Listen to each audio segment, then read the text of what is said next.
Hi hello everyone welcome back to Golden Floret. അപ്പോൾ ഇന്ന് നമ്മൾ ലോകത്തിലെ ഏറ്റവും വലിയ ഫ്ലവർ റഫ്ലേഷ്യ ആയിട്ടാണ് വന്നിരിക്കുന്നത്. നമുക്ക് എങ്ങനെയാണ് ഉണ്ടാക്കേണ്ടതെന്ന് നോക്കാം. ആദ്യം തന്നെ ഒരു ചാർട്ട് എടുക്കുക, എന്നിട്ട് അതിൻ്റെ പെറ്റൽസ് ഈ ഒരു ഷേപ്പിൽ നമ്മൾ വരച്ച് വെട്ടിയെടുക്കുക. പെറ്റൽസ് ഏകദേശം ഒരു 5 പെറ്റൽസാണ് വേണ്ടത്. അപ്പോൾ നമ്മൾ അതിനനുസരിച്ച് ആദ്യം ചാർട്ടിൽ വെട്ടുക, എന്നിട്ട് വാർണിഷ് പേപ്പർ അതിൽ സ്റ്റിക്ക് ചെയ്ത് red colour varnish paper stick ചെയ്ത് വെക്കുക. സ്റ്റിക്ക് ചെയ്ത് വെക്കുമ്പോഴത്തേനും ഏകദേശം ആ ഒരു പെറ്റലിൻ്റെ ഷേപ്പായി കാണും. ഇതായി കാണുന്നതാണ് വാർണിഷ് പേപ്പർ. സോ നമ്മൾ ഗം യൂസ് ചെയ്ത് സ്റ്റിക്ക് ചെയ്ത് വെക്കുക. സ്റ്റിക്ക് ചെയ്ത് കട്ട് ചെയ്തെടുക്കുമ്പോഴത്തേനും നമുക്കൊരു പെറ്റലിൻ്റെ ഷേപ്പ് കിട്ടിക്കാണും. അതെങ്ങനെയായിരിക്കും പെറ്റൽസ് വരുന്നത്. ഇനി പെറ്റൽസ് ഒന്ന് ഷേപ്പ് ചെയ്യാൻ വേണ്ടിയിട്ട് ഗോൾഡൻ സ്റ്റോക്കിംഗ് വയർ അല്ലെങ്കിൽ സാധാ ഒരു ഫ്ലവർ ഉണ്ടാക്കാൻ യൂസ് ചെയ്യുന്ന വയറെടുത്ത് ഇങ്ങനെ ഒട്ടിച്ചു കൊടുക്കുക. ഒട്ടിച്ച് കഴിഞ്ഞിട്ട് നമുക്ക് ആ എക്സാക്റ്റ് പെറ്റലിൻ്റെ ആ ഒരു ഔട്ട്ലുക്ക് വരാൻ വേണ്ടിയിട്ട് നമ്മൾ വൈറ്റ്നർ യൂസ് ചെയ്ത് ചെറിയ ചെറിയ ഡോട്ട്സ് മാർക്ക് ചെയ്ത് കൊടുക്കുക. ഡോട്ട്സ് മാർക്ക് ചെയ്ത് കൊടുക്കുമ്പോഴത്തേനും നമുക്ക് എക്സാക്റ്റ് പെറ്റലിൻ്റെ ഷേപ്പ് കിട്ടിക്കാണും.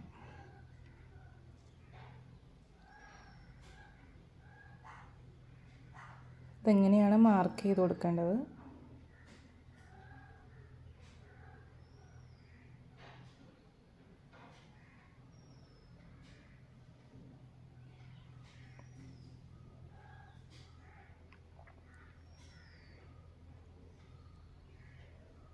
അപ്പോൾ നമ്മുടെ പെറ്റൽസ് ഇവിടെ റെഡി ആയി കഴിഞ്ഞു. ഇങ്ങനെയായിരിക്കും പെറ്റൽസിൻ്റെ ഒരു ഔട്ട്ലുക്ക് വരുന്നത്. അത് കഴിഞ്ഞാൽ നമുക്ക് ബേസ് ഉണ്ടാക്കാം. ബേസ് ഉണ്ടാക്കാൻ ചാർട്ട് തന്നെ എടുത്തിട്ട് സർക്കിൾ ഷേപ്പിൽ കട്ട് ചെയ്തെടുക്കുക. ഇപ്പോൾ നമുക്ക് ബേസിന് നല്ല കട്ടി വേണമെന്നുണ്ടെങ്കിൽ 2 ചാർട്ട് ഒട്ടിച്ചു കൊടുക്കുക. എന്നിട്ട് പഴയ പോലെ തന്നെ നമ്മൾ അതിൽ വാർണിഷ് പേപ്പർ സ്റ്റിക്ക് ചെയ്ത് വയ്ക്കുക. വാർണിഷ് പേപ്പർ സ്റ്റിക്ക് ചെയ്യുമ്പോഴത്തേനും നമുക്ക് റെഡ് കളർ ബാക്ക്ഗ്രൗണ്ട് കിട്ടിയിട്ടുണ്ടാവും. റെഡ് കളറ് ബാക്ക്ഗ്രൗണ്ട് കിട്ടിക്കഴിഞ്ഞതിന് ശേഷം നമുക്ക് ഇങ്ങനെ സർക്കിൾ ഷേപ്പിൽ കട്ട് ചെയ്തെടുക്കാം. എന്താ ഇങ്ങനെ ഒരു ബേസ് റെഡി ആയിട്ടുണ്ടാവും. ഇനി നമുക്ക് അതിൻ്റെ സൈഡും കൂടി റെഡിയാക്കി എടുക്കണം. അതിന് മുമ്പ് തന്നെ നമുക്ക് വേണമെങ്കിൽ വൈറ്റ് ഡോട്ട്സ് ഇട്ട് കൊടുക്കാം ആ ബാക്ക്ഗ്രൗണ്ടിൽ. അത് നമ്മുടെ ഒരു പ്രയോറിറ്റി അനുസരിച്ചിരിക്കും. ദെൻ നമുക്ക് സൈഡ്സ് ആ ഒരു ബേസിൻ്റെ സൈഡ് ശരിയാക്കി എടുക്കാം. അതിന് ഇത്രയും നീളത്തിലുള്ളൊരു ചാർട്ട് പേപ്പർ എടുക്കുക. അതുപോലെ തന്നെ വാർണിഷ് പേപ്പർ സ്റ്റിക്ക് ചെയ്ത് വയ്ക്കുക. 2 സൈഡും സ്റ്റിക്ക് ചെയ്യണം ഇതിനകത്ത്. ഇതെങ്ങനെയാണ് സ്റ്റിക്ക് ചെയ്യേണ്ടത്.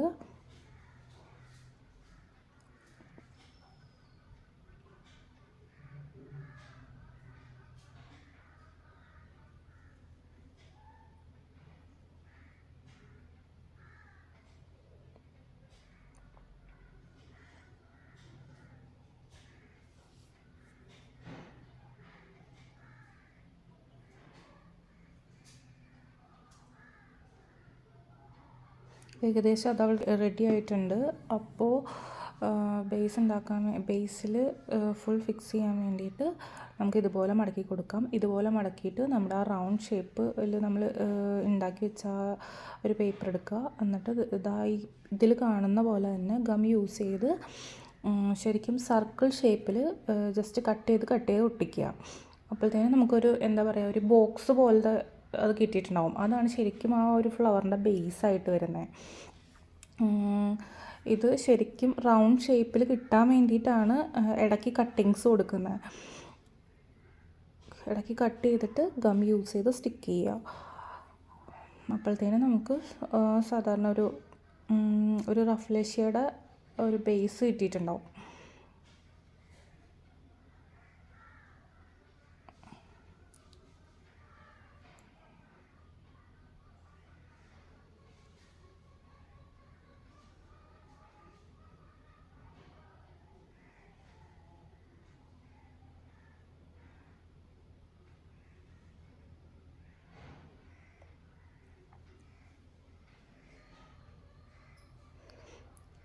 ഇനി അടുത്തത് നമുക്ക് പെറ്റൽസൊക്കെ ജോയിൻ ചെയ്യാമെന്നുള്ള പരിപാടിയാണ്.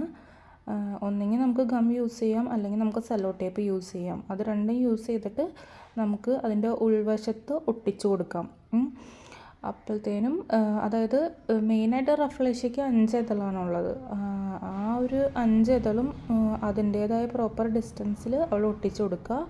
ഒട്ടിച്ചു കൊടുക്കുമ്പോഴത്തേനും നമുക്ക് ഏകദേശം ആ റഫ്ലേഷ്യയുടെ ഒരു ഔട്ട്ലുക്ക് കിട്ടിയിട്ടുണ്ടാവും. ദെൻ നമുക്ക് അതിൻ്റെ ഇൻസൈഡിൽ കുറച്ചും കൂടെ ഫിനിഷിങ് വർക്ക് പോലെ ചെയ്ത് കൊടുക്കാം. അതായത് നമുക്ക് ഒന്ന് പ്രൊജക്റ്റ് ചെയ്ത് നിൽക്കണം. ആ ഒരു ഇൻസൈഡ് പോർഷൻ പ്രൊജക്റ്റ് ചെയ്ത് നിൽക്കണമെങ്കിൽ നമുക്ക് ആദ്യം കുറച്ച് ഗമ്മ് യൂസ് ചെയ്ത് എന്തോരം സർക്കിളിലാണോ അത് പ്രൊജക്റ്റ് ചെയ്ത് നിൽക്കണ്ടേ അത്രയും സർക്കിളിൽ മാത്രം ഗമ്മ് യൂസ് ചെയ്ത് അതുപോലെ തന്നെ നമുക്ക് ആവശ്യമില്ലാത്ത കുറച്ച് പേപ്പേഴ്സ് ഒട്ടിക്കുക. പേപ്പേഴ്സ് ഒട്ടിച്ച് കഴിഞ്ഞിട്ട് നമുക്ക് ഒരു റെഡ് ബാക്ക്ഗ്രൗണ്ടിൽ റെഡ് സർക്കിൾ രൂപത്തിൽ കട്ട് ചെയ്ത പേപ്പർ നമുക്ക് ഒട്ടിച്ചു കൊടുക്കാം. അപ്പോഴത്തേനും നമുക്ക് അവിടെ ഒരു പ്രൊജക്റ്റൈൽ മോഷനിൽ പ്രൊജക്റ്റായിട്ട് നിൽക്കുന്ന ആ ഒരു രീതിക്ക് കിട്ടിക്കാണും. പിന്നെ നമ്മൾ ഗമ്മ് യൂസ് ചെയ്യുക. അതുപോലെ തന്നെ ഗമ്മ് യൂസ് ചെയ്ത് സർക്കിളിൽ ഒരു ഷേപ്പ് കൊടുക്കുക അതിനുള്ളിൽ ആ പ്രൊജക്റ്റായി നിൽക്കുന്ന ആ വശത്ത്. അപ്പോഴത്തേനും ഇങ്ങനെ വരും. അത് കഴിഞ്ഞ് നമ്മൾ ഒരു യെല്ലോ കളറ് ഷെയ്ഡിന് വേണ്ടിയിട്ട് മഞ്ഞൾപ്പൊടിയാണ് യൂസ് ചെയ്യുന്നത്. മഞ്ഞൾപ്പൊടി യൂസ് ചെയ്ത് ആ ഫ്ലവർ ഒന്ന് ഫിനിഷ് ആക്കുക. ഈ ഒട്ടി വരാനായിട്ട് സമയം എടുക്കും. പിന്നെ ലാസ്റ്റ് ഔട്ട്ലുക്ക് ഇങ്ങനെയായിരിക്കും വരുന്നത്. റഫ്ലേഷ്യയ്ക്ക് സാധാരണ ഇലകളോ അങ്ങനെ കാര്യങ്ങളോ ഒന്നുമില്ല. അപ്പോൾ thank you all for watching.